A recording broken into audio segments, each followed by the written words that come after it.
Hello viewers, welcome to the show. आज हमने साजिद ताड़र साहब को ज़हमत दी है। ट्रंप के एक बहुत ही करीबी साथी हैं। पिछली ट्रंप जो टर्म थी उसमें भी ये इनके एडवाइजरी बोर्ड में शामिल थे और अमेरिका की पॉलिटिक्स में खासा हिस्सा लेते हैं। लेकिन बीइंग ओरिजिनली फ्रॉम पाकिस्तान, तो अपने वतन के लिए भी दर्द उनके दिल में रहता है और वो बिल्कुल एक एक पल से वाकिफ हैं पाकिस्तान के हवाले से। ट्रंप एडमिनिस्ट्रेशन आगे क्या करेगी, इस पे हम अगले प्रोग्राम में डिस्कस करेंगे। आज हम पाकिस्तान के हवाले से साजिद साहब से कुछ बात करना चाहेंगे। तो साजिद साहब, अस्सलाम वालेकुम and welcome to the show. My pleasure. Thank you so much. Thank Sajid sahab, सबसे पहले तो मुबारकबाद आपको कि अगेंस्ट ऑल ऑड्स ट्रंप साहब जीत गए। you. बिल्कुल। और मैं समझता हूं कि पाकिस्तान के हवाले से ट्रंप साहब ने पिछली बार भी काफ़ी सख्त स्टैंड लिया था और इस बार भी शायद उनकी पॉलिसीज सख्त होंगी। लेकिन लेट्स सी, जब वो ऑफिस संभालते हैं इसके बाद क्या होता है। मैं आपसे जानना चाहूँगा, अभी जो केपी में एक प्रोटेस्ट शुरू किया गया और फिर इस्लामाबाद तक आए, और उसमें ज्यादातर पख्तून केपी से आए थे, पंजाब से बहुत कम लोग आए थे। आर्मी ने सुना है कि दर्जनों लोगों को मार दिया गोलियां मार के। आप इस सब को कैसे देखते हैं?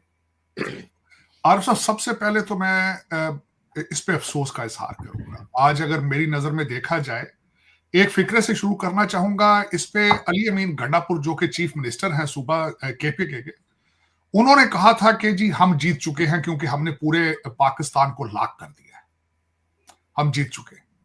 वो वाकई जीत गए हैं। दूसरी तरफ से हुकूमत कहती है कि हम जीत गए हैं, हमने इन्हें यहां से भगा दिया है। ये दोनों पार्टियां जीत गई हैं, लेकिन हारा कौन है? पाकिस्तान हार चुका है। आज पाकिस्तान हार चुका है, इसमें मैं एडमिट करूंगा। जिस दिन ये हमला किया गया इस्लामाबाद के ऊपर, जो कैपिटल है, वहां पे उस वक्त बेलारूस के सदर मौजूद थे।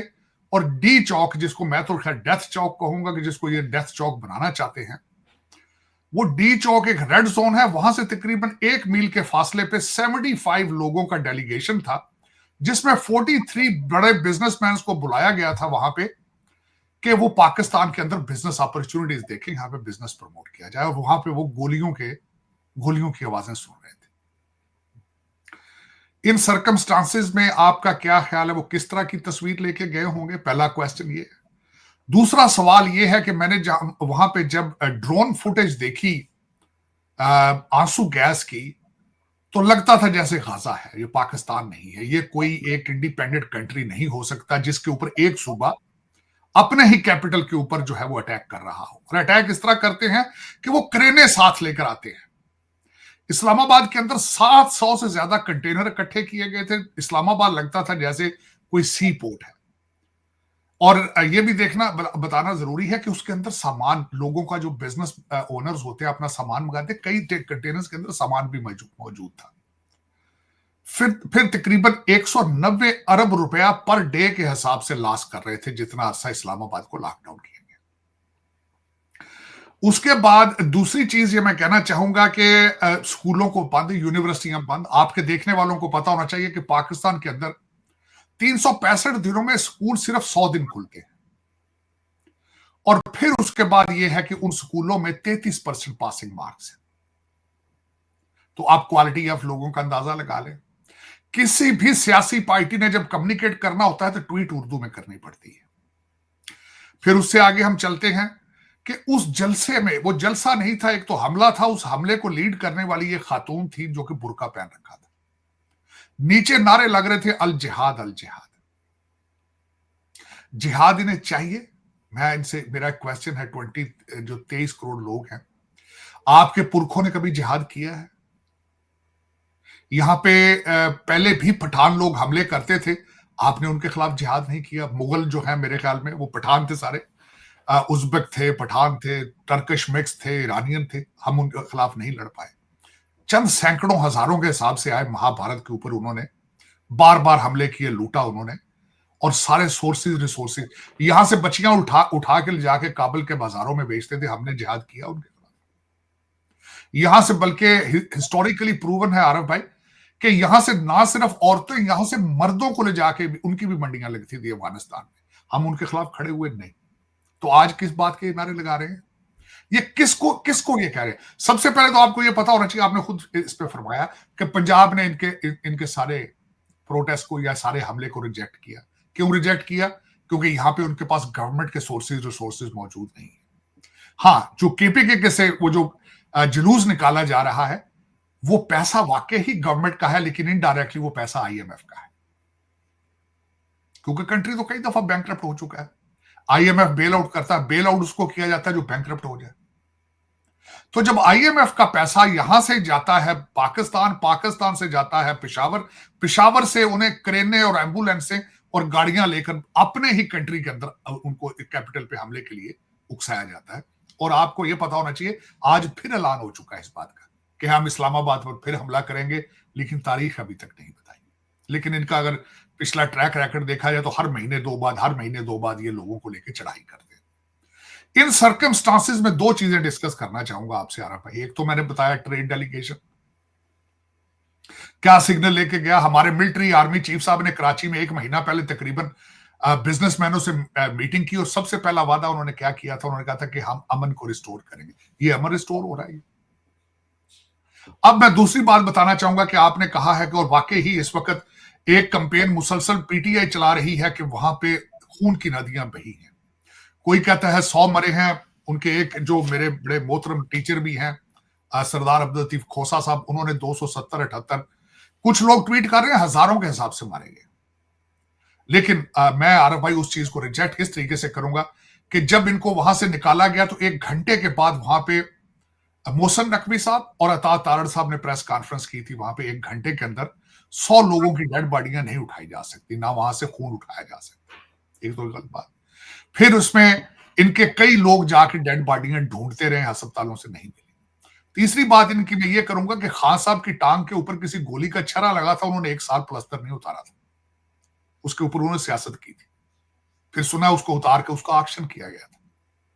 तो अगर प्लस्तर के ऊपर इतना पॉलिटिकल करते हैं, तो अगर 100 लोगों की डेड बॉडियां, 100 लोग मरे होते, आपका क्या ख्याल है? इन्होंने पोलिटिसाइज नहीं करना था उसको? इन्होंने पोलिटिसाइज करना था। इन्होंने हर डेड बॉडी के ऊपर जलसे करने थे इन्होंने, लेकिन डेड बॉडियां मौजूद नहीं। मैं इस्लामाबाद में लोगों से बातें कर रहा हूं, तकरीबन 10 के करीब लोग जो हैं वो मरे हैं। अब उसमें गवर्नमेंट का बयानिया ये है कि हमने अपनी पुलिस को बंदूकें नहीं दी थी, उनके सिर्फ प्लास्टिक की गोलियां थी। अब वो किन गोलियों से मरे हैं ये अभी तक इस चीज का PIMS hospital, Pakistan institute of medical sciences से मैंने किसी में बात की है, तो उनकी मेडिकल रिपोर्ट के अंदर गन वूंड होता है, उसमें कोई ये नहीं बताया जा सकता कि कितने बजे। 2 डेड बॉडियों के बारे में 1 7:30 1 8:30 आई है, लेकिन लोग जख्मी हैं। लेकिन उन लोगों को लेकर कौन आया यहां पे? अब वो बताना चाहूंगा। 1500 के करीब सुना है अली अमीन गंडापुर साहब ने 1500 पुलिस वालों को रिक्वेस्ट कर रखी थी कि प्लेन कपड़ों में आए और वो हमारे साथ चले। फिर लोगों को 2-2 हजार रुपया दे के लाया गया है, लोगों को नौकरियां के वादे दे करके लाया गया। ऐसे गरीब लोग हैं। 4180 लोग इस वक्त जेलों में हैं। 5000 पकड़े गए थे, कुछ छोड़ दिए। 4180 लोग ऐसे इन गुर्बत से आए हैं। अगर उनको आज इस्लामाबाद से छोड़ा जाए तो उनके पास पेशावर जाने का किराया मौजूद नहीं। और ये किस तरह आ जाते हैं? आते हैं क्योंकि गवर्नमेंट है वहां पे, गवर्नमेंट है वहां पे, सारी मशीनरी को इस्तेमाल किया जाता है। तो दर हकीकत इसमें आप ये कहें। अच्छा, मैं दूसरी बात जो अगली करना चाहूंगा, इस वक्त अगर देखा जाए तो लोग क्रिटिसाइज करते हैं कि जी दूसरी तरफ जज जो है वो गुड टू सी यू वाले जज हैं वहां पे, दे आर पीटीआई सिंपैथाइजर हैं। फिर कोई कहता है जी एस्टेब्लिशमेंट बुरी है, फौज बुरी है, कोई कहता है जी फलां बुरा है। मेरा ये क्वेश्चन है तो सारे पाकिस्तानी, उनमें से जर्मन और फ्रेंच थोड़ी सारे। पाकिस्तान की भलाई क्यों नहीं सोची जा रही इसमें? किसी के मुंह से 2 लफ्ज आपने सुना है कि पाकिस्तान की इकोनॉमी किस तरह ठीक करनी है, पाकिस्तान की एक्सपोर्ट किस तरह बढ़ानी है? मैंने नहीं सुना किसी से। आरफ भाई, 3 करोड़ बच्चा इस वक्त पाकिस्तान में स्कूलों में नहीं जा रहा है। 3 करोड़ बच्चा, टोटल आबादी 23 करोड़ है। 4 करोड़ सर्टिफाइड भिखारी मौजूद है जो पाकिस्तान के अंदर खैरात मांग रहे हैं और मिडल ईस्ट में मांग रहे हैं। इस वक्त ईसीएल के ऊपर सिर्फ 2 किस्म के लोगों की, 2 कम्युनिटीज का नाम है पाकिस्तान की एग्जिट कंट्रोल लिस्ट पे, या सियासतदान है या भिखारी। 7 करोड़ लोगों के बारे में किसी ने आज तक 2 लफ्ज नहीं बताए कि हमने इनकी जिंदगियां किस तरह ठीक करनी। हाँ, जिहाद, किसी को कोई पता नहीं जिहाद का मतलब क्या है, किसी को कोई पता नहीं। अफसोस के साथ मैं ये कहूंगा, अरे भाई, अफसोस के साथ इस्लाम की कई इकसाम बना ली इन्होंने वहां पे, और फिर जिहाद की भी अपनी मर्जी का जिहाद बना लिया। मैंने इस्लामिक लॉ को बड़ी डिटेल से पढ़ा है। जिहाद ऐसे ही वाजिब नहीं हो जाता, उसकी सर्टेन टर्म्स है। और दूसरा, जो मैंने वर्जन इस्लाम की पढ़ी है, उसका मतलब पीस था, नफरतें और कत्लो गारत नहीं थी। जो मुगलों ने किया वो भी गैर इस्लामी था। यहाँ पे हर मुगल जो एम्परर था, एक तो वो खुद शराब पीता था, और 300 औरतें उसके हरम में थी। ये इस्लाम इस चीज की इजाजत नहीं देता। दूसरा, मैं समझता हूं कि हमने हर मजहब को, दुनिया के हर मजहब को हमने अपनी मर्जी के मुताबिक उसको इस्तेमाल किया है, चाहे वो हिंदुइज्म हो, चाहे वो सिखिज्म हो, चाहे इस्लाम हो, चाहे क्रिश्चियनिटी हो। ये ट्रेजेडी है ह्यूमैनिटी की। लेकिन मेरा ये सवाल ये मौजूद है कि 10 माओ के बच्चे मर गए यहाँ पे, 121 लोग पारा चनार में मारे जा चुके हैं कुरम एजेंसी, जिसको कोई ना आपकी पाकिस्तान का मीडिया उनको कवरेज दे रहा है, ना उनको कोई उनका कोई वाली वारिस नहीं। अली अमीन गंडापुर साहब ने इन 10 लोगों के बारे में या 200 लोगों के बारे में एक नई पांसी स्कीम खोली है कि हर एक को 1-1 करोड़ रुपया दिया जाएगा और इसके ऊपर फंड रेजिंग होगी और मजीद घपले होंगे। लेकिन वहां जो पारा चनार में लोग मारे गए, उनको भी तो 50-50 हजार रुपया, लाख ही दे दो उनको। लेकिन नहीं।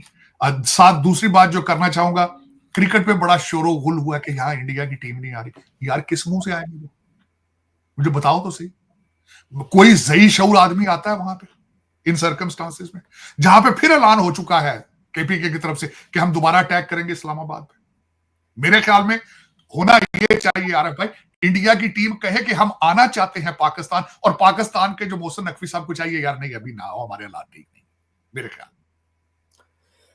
साजिद भाई, आपने तो बहुत ही ओपनली चीज़ों को रख दिया सामने।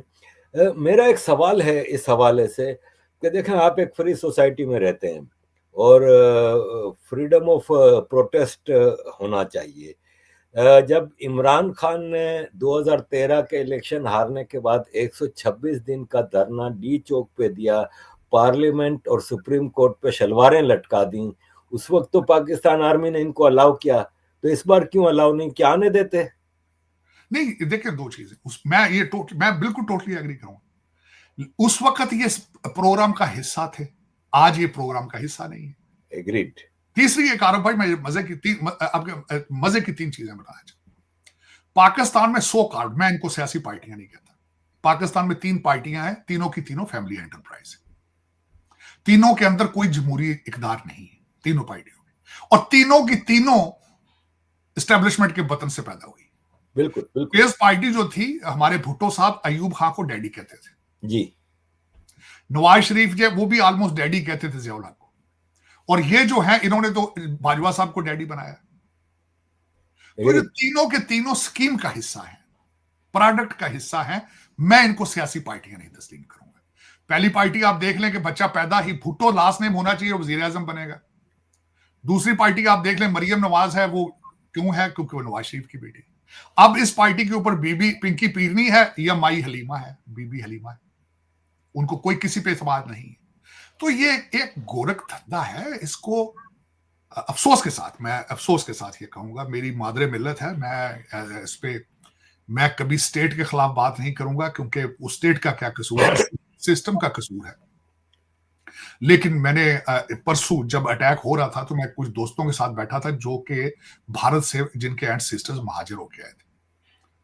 अब मैं इतना टची था उनके साथ, मैंने कहा यार, आज विश कि तुम्हारे दादा परदादा होते, तुमसे मैं पूछता आज कि यार, this is what you came here for.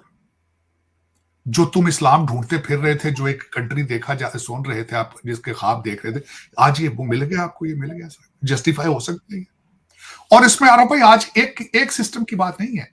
आप चाहे सिंपथाइजर हो पीटीआई के, मुझे आई डोंट केयर, आप इस पार्टी से हो, आई डोंट केयर। मुझे बताया 77 ईयर्स है, एक दिन की बात नहीं है।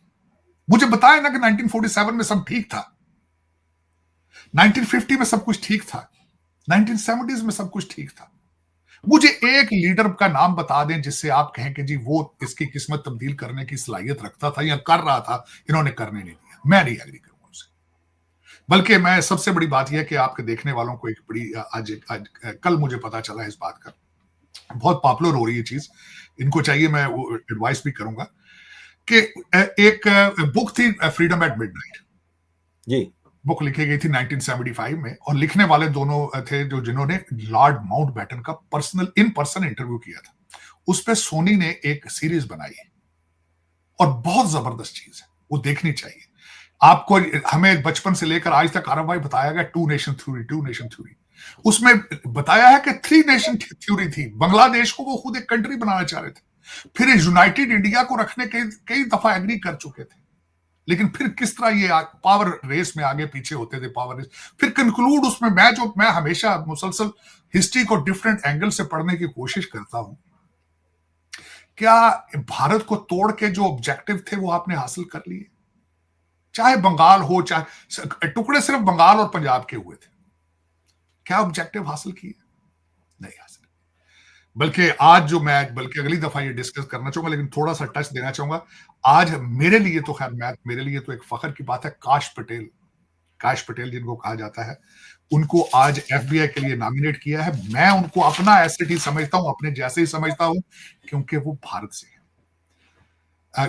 वजह यह है कि मिट्टी में रस तो मौजूद है, मिट्टी के अंदर एबिलिटीज तो मौजूद है। हाँ, लेकिन आज एक और भी, अभी मैं एक ग्रुप से उठ के आया हूं, लेकिन गुजरात की मिट्टी बहुत फर्टाइल है। आप मुझे पता, आप भी आरब में गुजरात गए, गुजरात की मिट्टी की फर्टिलिटी की बात यह है, जिन्ना भी वहीं से थे, गांधी भी वहीं से थे, मोदी जी भी वहीं से थे, अडानी अंबानी भी वहीं से है, काश पटेल भी वहीं से है। हम पंजाबियों को लोग जो थे ना खुश करने के लिए ब्रिटिश कह देते थे मार्शल रेस। ये मार्शल रेस में ये जंग लड़ते हैं, जंगें लड़ते हैं, बस हमें पंप करके आगे मरवा देते थे।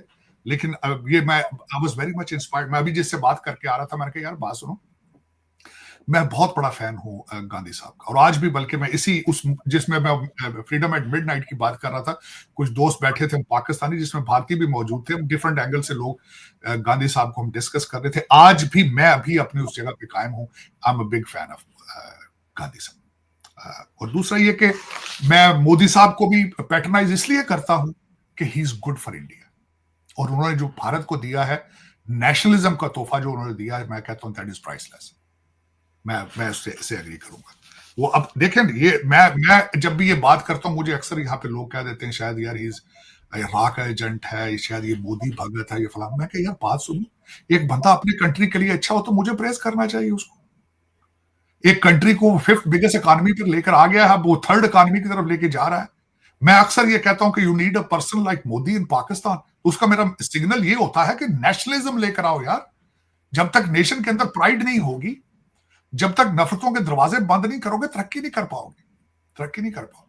एक बंदे से सिर्फ नफरत इसलिए करना कि वो हिंदू है, एक बंदे से नफरत करना कि वो सिख है, क्रिश्चियन है, अब 21st सेंचुरी में it is not possible. Your religion is your personal matter, don't bring it everywhere on the table.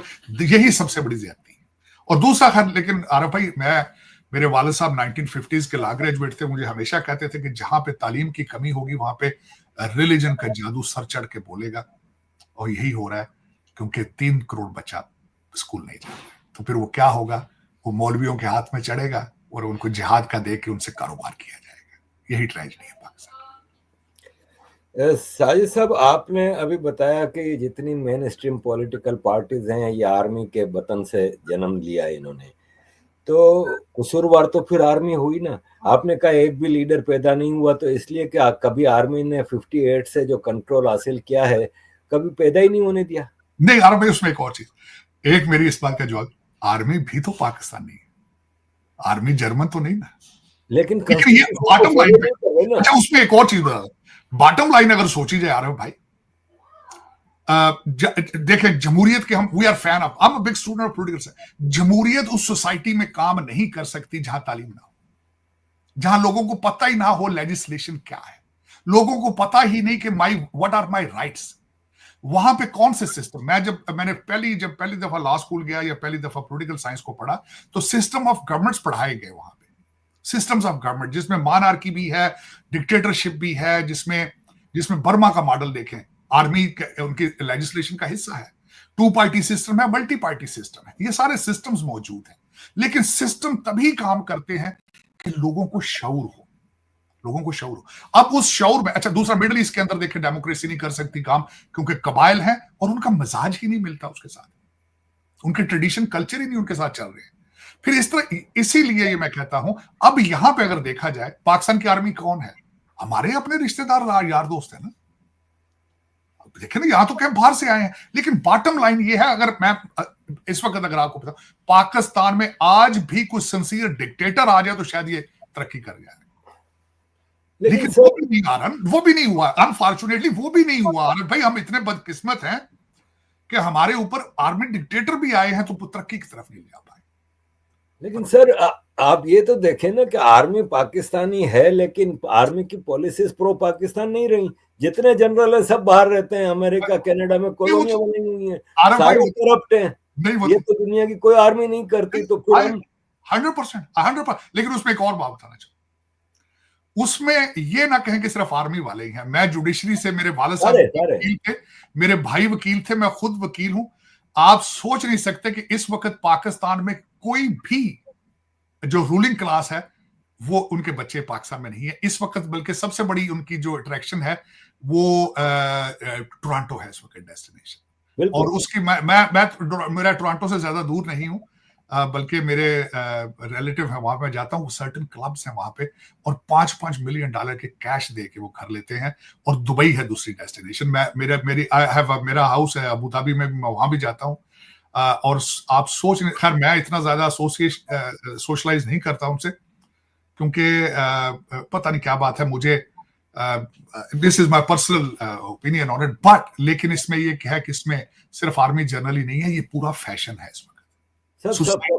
देखें आरफ भाई, personally you ask me, Pakistan has gone financially bankrupt तो है ही है, मॉरली बैंकरप्ट हो चुका है। मॉरली बिल्कुल आपने सही कहा। अब ये आर्मी और पाकिस्तान की पॉलिटिक्स का तो बहुत ही डिटेल टॉपिक है, हम उस पर कभी बाद में चर्चा करेंगे। एक और आपने अभी अपनी दौरान बात की कि कुर्रम एजेंसी में जो वाकया हुआ, ये तो चलो पॉलिटिक्स था, जो इस्लामाबाद में हुआ वो तो पॉलिटिक्स नहीं था।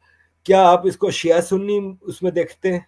देखिए, उसमें दो चीजें हैं। जब उसमें मैंने रिसर्च की, बल्कि उसमें बड़ी डिटेल के साथ, कहते हैं शिया सुन्नी है, होगा शिया सुन्नी का भी फैक्टर एक होगा, लाजमी होगा। लेकिन वहां पे 1938 से कोई लैंड का वहां पे तनाजा चल रहा है, 600 कनाल जमीन का है, उस पे कब्जे के मसाइल हैं। मैंने जो उसमें रिसर्च की तो 1938 से एक जमीन का मसला है।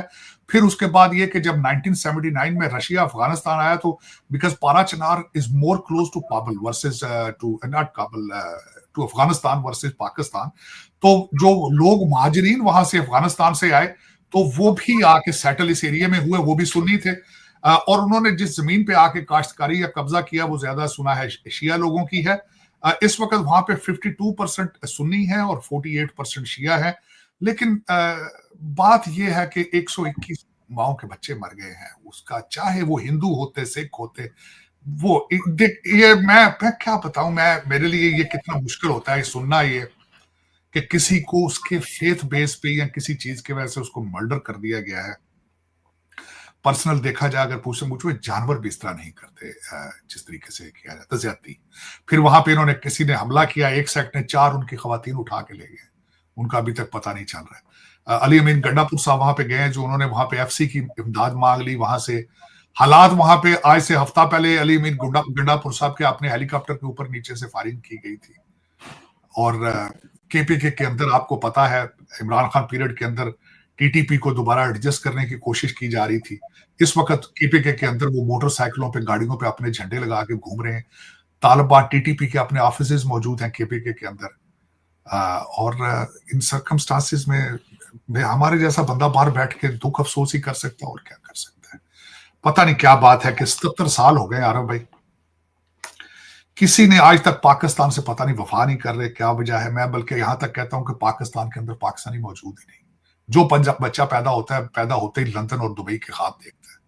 पाकिस्तान में कोई भी रहना पसंद ही नहीं करता, पता नहीं क्या। और ना उसके साथ मुखलिस है, ना उसके साथ कुछ किया जा रहा है। आज तो बल्कि कुछ दोस्त ये कह रहे थे कि पार्टीशन के टाइम पर जो ज्यादतियां की गई थी जो खवातीन रेप या मर्डर की गई है उनकी बद्दुआएं हैं, और फिर हम उसको रिकनसाइल नहीं कर रहे। मैंने बल्कि उसके आज आर्गुमेंट दिया सुबह, मैंने कहा अगर रिकनसाइल कर लें फिर तो मसला ही खत्म हो जाए। दोनों कंट्रीज ये कहें कि यार हमसे 1947 में ज्यादती हुई है, हम इसको आगे नहीं करेंगे, तो फिर तो झगड़ा ही खत्म है ना सारा। लेकिन वो उसको रिकनसाइल ही नहीं कर रहे, पता नहीं क्या बात है। साजिद साहब, एक थ्योरी है, कुछ लोग दे रहे हैं कि ये जो कुर्रम में हो रहा है ये प्रॉक्सी वार है between Deobandi Afghan and Shias Iran. क्या इसमें कुछ आपको नजर आता है? देखें, इस रीजन के अंदर अगर देखा जाए तो ईरान जो था काफी एक्टिव रहा है इसमें। आज भी पाकिस्तान के अंदर भी जो शिया लोग हैं, उनका आपने देखा होगा कि वो हर चीज ईरान से जाते हैं, लेते हैं, ट्रिप लग रहे होते हैं वहां पे। लेकिन इस वक्त अगर मेरे ख्याल में देखा जाए तो ईरान इतना उसका टारगेट पाकिस्तान नहीं होना चाहिए। आप कल की देख लें, सीरिया के अंदर जिस तरीके से वो आइसिस का एक ग्रुप है, तहरीरुल शाम क्या नाम है, जिसने टेक ओवर किया है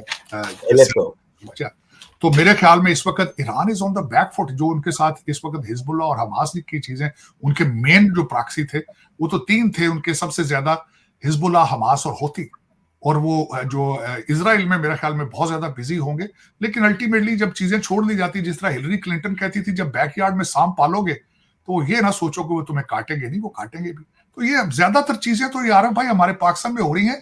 ये तो जब रशिया अफगानिस्तान में आया था तो ये सारी चीजें हमने खुद पाली थी। ये सारी उस वक्त हमने पैसा, डॉलर आ रहा था तो हम चीजें पालते थे। इन लोगों को पहले देखे, मुजाहिदीन बनाए गए थे पैसे की खातर, जिहाद बेचा गया था पैसे की खातर। अब वो जिहाद जुआन हो चुका है, वो हमारे गले पड़ रहा है वो, अगर देखा जाए इनडायरेक्टली तो। लेकिन ये कि इसके पीछे मोटिव्स थे। आपने देख लें वो केपीके के अंदर जो इस वक्त जो है क्लाशनकोफ कल्चर, या सारा जो ड्रग्स की मार है, उसके पीछे अगर देखा ना कहीं से 1979 की करप्शन है। जो डॉलरों की बारिशें होती थी उसमें हम नहाते रहे हैं, बल्कि हम एडिक्टेड हो चुके थे उसके, और वही एडिक्शन अभी तक हमारी खत्म नहीं हो रही है। हालांकि अब दुनिया छोड़ चुकी है, दुनिया, पीपल हैव मूव फॉरवर्ड। आपको पता होना चाहिए कि डॉक्टर जयशंकर साहब ने अगले दिन इटली में जो बयान दिया है, उन्होंने कहा next war will be on the chips. उन्होंने चिप्स की बात सेमी कंडक्टर की है। पाकिस्तानी तो समझते होंगे शायद आलू के चिप्स हैं, लेकिन वो सेमी कंडक्टर के चिप्स हैं जिनकी अगली वार होगी। वाकई उनकी बात ठीक है। आर्टिफिशियल इंटेलिजेंस, यहां अमेरिका के अंदर गवर्नमेंट रिफॉर्म करेंगे विवेक रामास्वामी और Elon Musk with the help of artificial intelligence. अगर आर्टिफिशियल इंटेलिजेंस गवर्नमेंट चलाएगी तो इट मींस के next war can be on the chips. इसके जो प्रोडक्ट्स हैं, कहां से बनती हैं, बनाते कौन हैं, आपको पता होना चाहिए। जो इस वक्त आपके यूरोप की फैक्ट्रियां हैं जो ऑलमोस्ट सुपर मोनोपोली है, जो मशीनरी चिप्स बनाती है, उनके चाइना के ऊपर बैन है, वो नहीं बेचते, खरीद सकते वो फैक्ट्रियां। लेकिन ये कि इस वक्त वाकई ही जो कौमें अपने बच्चों को मैथ और इंग्लिश इस वक्त नहीं पढ़ा रही, वो खत्म हो जाएंगे। इन द फ्यूचर में वो सर्वाइव नहीं कर पाएंगे। Computer will take over everything. मैं जो अमेरिका के अंदर जो चीजें देख रहा हूं, इसमें टोटल, बल्कि अमेरिका अगर इनडायरेक्टली देखे, टेक्नोलॉजी वाइज अमेरिका है surrender to India matter of fact. उसकी वजह यह है इनके अपने बच्चे मैथ और इंग्लिश नहीं पढ़ रहे हैं।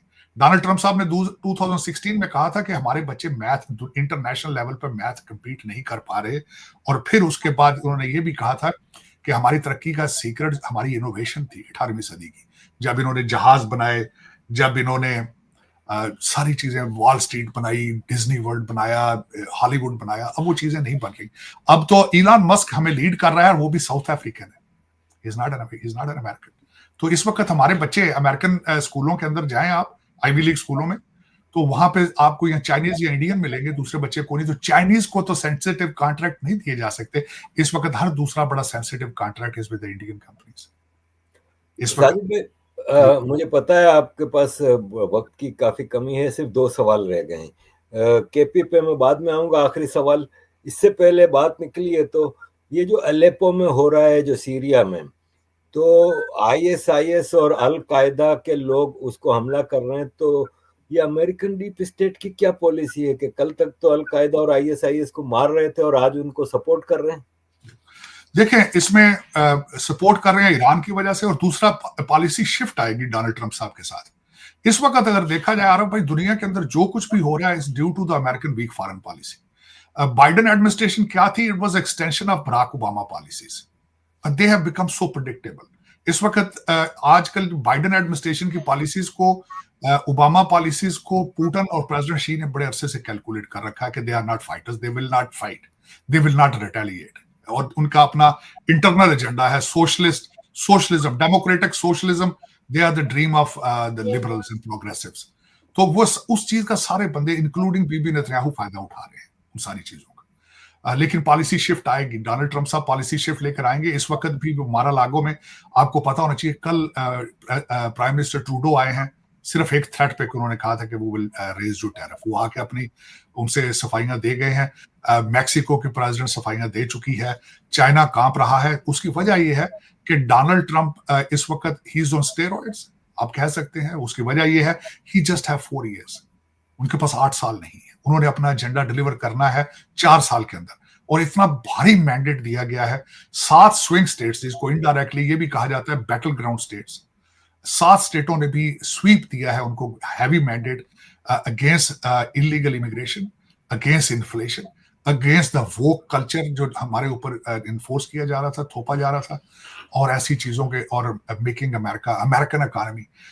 लास्ट में मैं ये कहूंगा आरब भाई, आप कभी आपके देखने वालों को पता होना चाहिए कि अमेरिका में पिछले 25 साल में कोई नया एयरपोर्ट नहीं बना। पिछले 25-30 साल में यहाँ पे कोई नई हाईवे नहीं बनाई गई। $295 बिलियन यूक्रेन को दिया गया है। वो जंग अमेरिकन नहीं है, यूरोपियन जंग है। यूरोप उसके बारे में सीरियस नहीं है। हम अपने बेगानी शादी में अब्दुल्ला दीवाना है। क्यों है? क्योंकि हमारा जो मिलिट्री कॉम्प्लेक्स है, industrial military complex has become so strong. Tony Blinken came from Boeing, और दूसरे हमारे जो डिफेंस सेक्रेटरी थे Austin Lloyd, he came from Raytheon. तो मिलिट्री इंडस्ट्रियल कॉम्प्लेक्स 295 बिलियन उसको उनको दिया।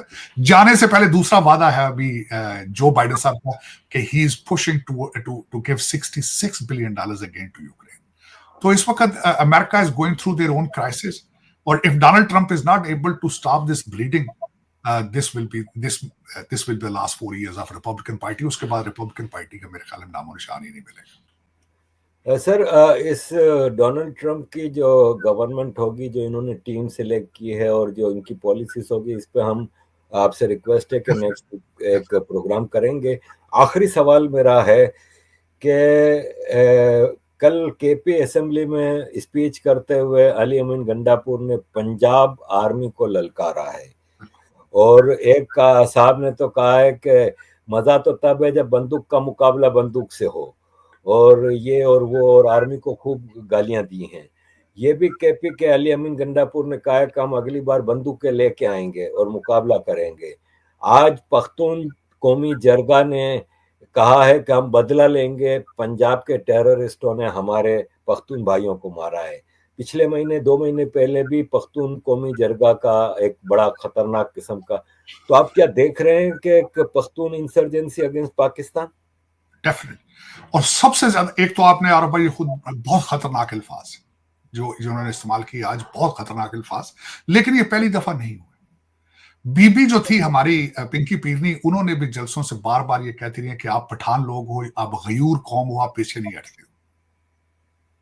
तो लसानी जो जबानी और कौमियत और सूबों को एक दूसरे पे चढ़ाई के लिए उकसाया जा रहा है। हम सरप्राइज के स्टेट इतनी कमजोर और कुछ भी नहीं कर पा रही। पहले भी इन्होंने कहा था, बल्कि इस दफा कहते हैं बंदूकें लेके आएंगे। पिछली दफा अली अमीन गंडापुर साहब ने कहा था कि हम बारात लेके आए पंजाब, लाहौर। और ये इस चीज को अगर ना रोका गया, मेरे ख्याल में पाकिस्तान इन चीजों को मुतम्मल नहीं होगा, क्योंकि IMF is watching at the same time. कैसे रोकें? देखिए, रोकने से मुराद ये, इनको पता ब्लीडिंग गवर्नर राज लगाए वहां पे। उसकी वजह ये ना, ब्लीडिंग गवर्नमेंट के सोर्सेज को इस्तेमाल किया जा रहा। पंजाब से 5,000 लोग क्यों निकले? क्यों नहीं 5,000 से भी कम लोग निकले? क्यों नहीं निकले? वजह यह कि यहाँ पे गवर्नमेंट नहीं है, यहाँ पे पैसा नहीं है। मैंने आपको बताया कि वहां पे उनको पैसे देकर लाते हैं, उनको सरकारी मुलाजमीन को इस्तेमाल किया जाता है, सरकारी पेट्रोल डाला जाता है, सरकारी गाड़ियां इस्तेमाल की जाती, क्रेनें सारी, एम्बुलेंसें सारी सरकारी। तो सर, आर्मी में भी तो पख्तून काफी हैं, तो उनका क्या है? देखिए, पख्तून वो तो ठीक है, लेकिन देखिए ना, आर्मी के अंदर तो बलोच भी है। आर्मी के अंदर तो एक इंस्टीट्यूशन है जिसमें एक पूरा किसी कोटा सिस्टम, किसी सिस्टम के जरिए काम किया जाता है। यहां तो फिर एक अनऑर्गेनाइज अटैक है, बल्कि साजिश है मैं तो समझता हूं एक स्टेट के खिलाफ। लेकिन अरब भाई स्टेट कमजोर हो चुकी स्टेट। मैंने कई दफा कहा है कि जिस तरीके से कोई भी, मुझे अब ये पता नहीं पाकिस्तान कौन चला रहा है, लेकिन जो भी चला रहा है इस तरह पान का खोखा नहीं चलता, इस तरह नहीं चलता। या चला लो या छोड़ लो। देखिए ना, देखिए मेरा पाकिस्तान का सबसे बड़ा इशू इकॉनमी है। इन सर्कमस्टांस में इकॉनमी ठीक हो सकती है? नहीं हो सकती। इन सर्कमस्टांसेस में बच्चे स्कूल नहीं जा पा रहे तो मजीद बच्चे स्कूल नहीं जाएंगे। इन सारी चीजों का रिजल्ट, मैं अरब भाई, मैं आखिरी बात आप बताना चाहूंगा। मुझे कई दफा दोस्तों ने कहा, यार तू बड़ा सेंसिटिव, तू बड़ा ये कहता है, तू अरब रिसर्च भी करता रहता है, तुम्हारे जेहन में क्या सोल्यूशन है? मैंने कहा मेरे पास सोल्यूशन फलस्तीन का और पाकिस्तान का ये है कि मैं आज अगर वहां मुझे 10 दिन के लिए गवर्नमेंट में जाऊं, सबसे पहली पॉलिसी बनाऊं जिसका बच्चा स्कूल नहीं जा रहा उसको 1 साल की सजा दी गई। ये किसने शुरू किया था? प्राइम मिनिस्टर ली थे हांगकांग के, जिन्होंने शुरू किया। मैं आज फलस्तीन में जाऊं तो मैं कहूं स्कूल सारे बंद कर दो, सिर्फ इंग्लिश और मैथ पढ़ाया जाएगा और कंप्यूटर पढ़ाया जाएगा। ये डिग्रियां अरबी की, फारसी की, उर्दू की देने का क्या फायदा? इनको मास्टर को नहीं रखता स्कूलों में।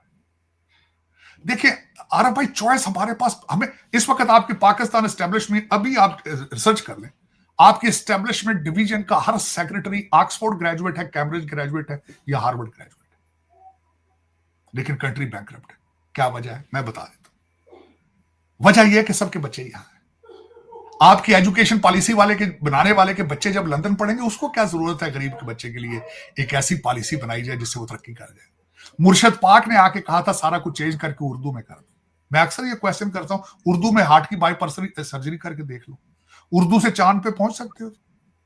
और यही वजह है कि आज ढंग की मोटरसाइकिल नहीं बन रही पाकिस्तान में, सारा कुछ बाहर से सैंपल होकर आता है।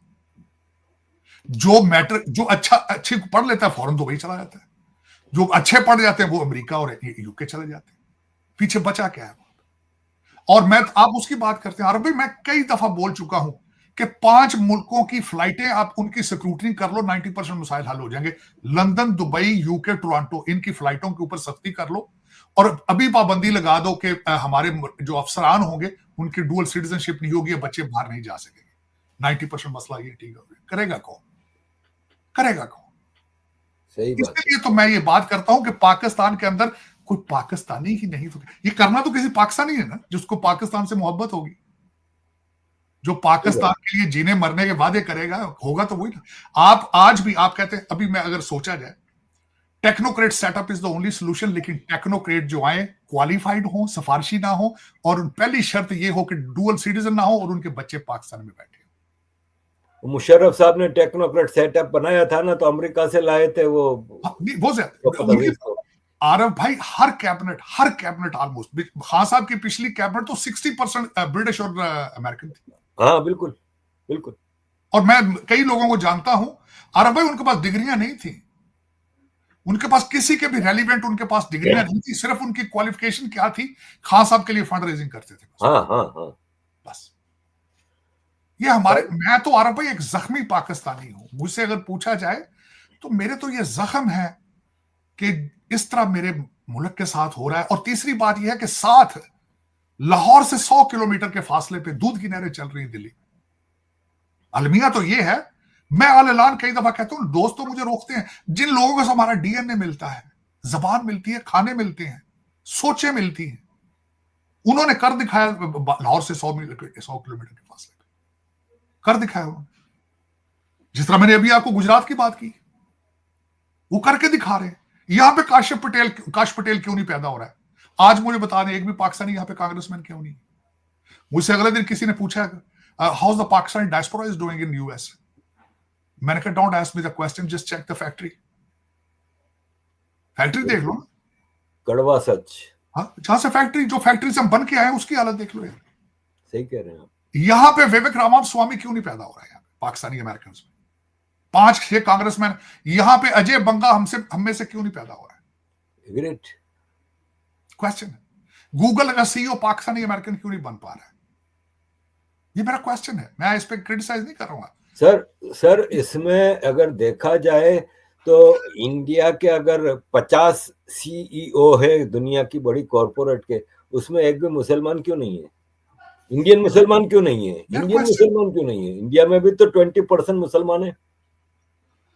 मेरा ये क्वेश्चन है आरब भाई, मेरा ये क्वेश्चन है, मैं सोचता हूँ रोजाना, मुसलसल रोजाना रिसर्च करता हूँ। इस वक्त मैं 9 मिलियन पॉपुलेशन है इसराइल की, 2 बिलियन मुसलमान तो उनके सामने हथियार फेंक चुके हैं, बल्कि 8.2 बिलियन आबादी दुनिया की वो भी हथियार फेंक चुके हैं उनके सामने। एग्रीड साजिद साहब, एग्रीड। इसकी वजह ये है आरब भाई, आखिरी चीज ये कहना चाहूंगा, यहाँ पे हमारे एक प्रेसिडेंशियल कैंडिडेट थे बर्नी सैंडर, उन्होंने हाउस के फ्लोर पे कहा था कि अमेरिका इतना कमजोर और लाचार हो चुका है, पैसा हमारा, बम हमारे, लेकिन इजराइल हमसे हमारी बात नहीं सुनता। अब हमारे साथ मिलिट्री इंटेलिजेंस शेयरिंग भी नहीं करता।